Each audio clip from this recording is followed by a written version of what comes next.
Hi, we've got Steph here doing Excel IT 111. I'm on page EX15 of our textbook right now where they want us to create a new workbook. I'm assuming, and you should never assume things, that you have already gone through and explored the pre-existing workbook from our data file, Sally's workbook. And what you need to turn in, of course, is this workbook that we're going to create from this point forward. So we're starting a new workbook, new blank workbook, and I've opened, as you can see from my screen here, Excel. This is 2013, the version that you need to be using for this class. You can use a later version, but you cannot use an earlier version.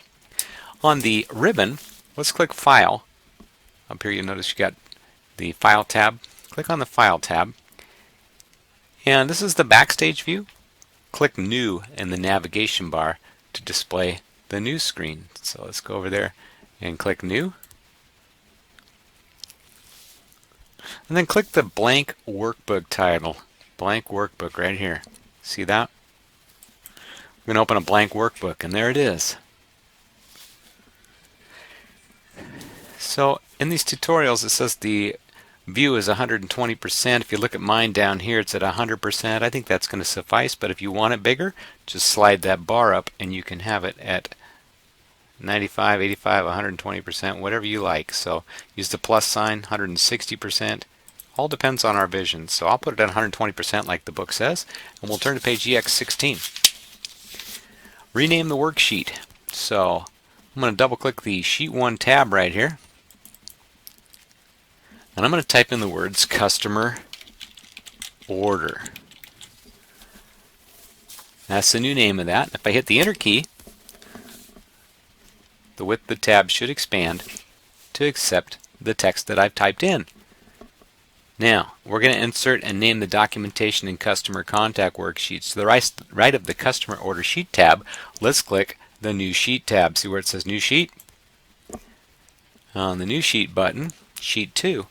Well, I'm going to double click sheet 2 and type in documentation as the new name.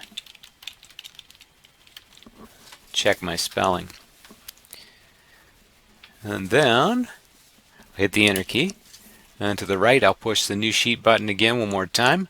For a third sheet, this one's going to be called Customer Contact. So double click on the sheet 3, type in Customer Contact.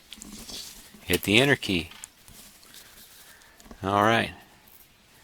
I can move the documentation worksheet. So let's point to the documentation worksheet right there. Press and hold my mouse button down. Notice the mouse pointer shape has changed. And drag it to the left until a small arrow appears in the upper left corner of the customer order. See that upper left corner there? They got that little black arrow. And then you can release. And notice the documentation tab has been moved in front of the customer order. The ordering has been rearranged. If I want to delete a worksheet, I'm on page EX17 in our book. If I want to delete a worksheet, to delete the customer contact worksheet from the workbook, I can right-click Customer Contact. And notice the shortcut menu there. I can choose the word delete, and it's gone. Save my workbook for the first time. Always I like to do that. If I don't save things early on, I get kind of sweaty and nervous. So on the quick access toolbar I could do that, or I could go up here and I can hit this diskette button, and since it's the first time I get the Save As dialog box. I can browse to, say, my thumb drive. You can save it to your local machine if you want to, but again, save it to your home machine, that's fine. But if you're saving it to a lab machine at this college, that could be problematic. So make sure you have a good file schema here saved up. Create a new folder for it. IT 111 and Winter 2016. Excellent.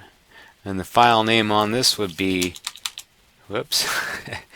Okay, you get to see my little mistakes along the way there. Let's go back to the temp folder and create that new folder again. And there it is, new folder. Gonna call it IT 111 Win 16. Inside the IT 111 Winter 2016 folder, I'm going to have this workbook, and it's going to be called, the book will prompt us what to call it. They want us to call it SP Customer Order. Okay, verify the Excel workbook appears in the Save As Type dialog box. Mine says Excel workbook. And then click the Save button.